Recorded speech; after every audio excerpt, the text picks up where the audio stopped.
வேலூரில் நடந்த ஒரு மாரத்தான் நிகழ்ச்சியில உயர்கல்வித்துறை அமைச்சர் திரு விஸ்வநாதன் அவர்கள் பங்கேற்றார்.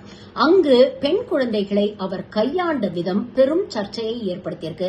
பெண் குழந்தைகளோட காலை தொட்டு மசாஜ் பண்ற மாதிரி இந்த வீடியோ சமூக வலைதளங்கள்ல மிகப்பெரிய ஒரு பரபரப்பை ஏற்படுத்தியிருக்கு.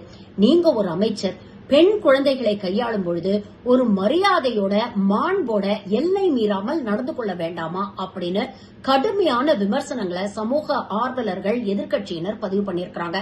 சமூக செயல்பாட்டாளர் பியூஷ் மனுஷ் ஒரு படி மேல போய் இதற்கு உங்க மேல பாக்சோ சட்டத்தின் கீழ் வழக்கு பதிவு செஞ்சாலும் தப்பே இல்ல அப்படின்னு தன்னுடைய விமர்சனத்தை பதிவு பண்ணிருக்கிறாரு. என்ன நடந்துச்சுன்னு பாருங்க. This is pure bad touch. எந்த கோர்ட் உங்களை காப்பாத்துது நம்ம பாப்போம். ஐயா mister Viswanathan, what have you done, man?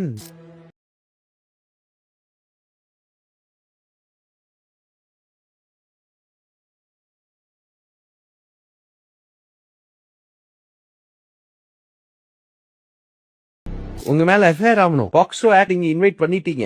This is pure bad touch. இதுக்கு எந்த ஒரு விளக்கமும் இல்ல. நீங்க ஒரு பப்ளிக் ஸ்பியர்ல ஒரு பேட் டச் பண்ணிருக்கீங்க. cannot be allowed at any cost. உங்க மேல கேஸ் போட வேண்டியது இருக்கு அண்ட் கம்ப்ளைண்ட் நானே கொடுக்குறேன். மாற்றமே இல்ல இதுல. சோ பாஸ், நீங்க டான்ஸ் ஆடுங்க, தப்பு இல்ல. விஜய் பாட்டுல கூட ஆடணும். அப்ப இந்த ஆட்சியில விஜய் பாட்டுல ஆடாம யார் பாட்டுல ஆடுறது? But boss, this is pure bad touch. நீங்க உங்க மேல, நீங்க ஹையர் எஜுகேஷன் மினிஸ்டரா இருக்கீங்க. உங்க மேல கேஸ் கன்ஃபார்மா இவ்வளவு போகுது. அதுல சந்தேகமே வேணாம். This is pure bad touch. எந்த கோர்ட் உங்களை காப்பாத்துது நம்ம பாப்போம். மீதி கோர்ட் எல்லாம் நம்ப முடியாது. பட் மீதி this is pure bad touch. ஒரு கேஸ் உங்க மேல உழுவுது, கண்டிப்பா உழுவுது.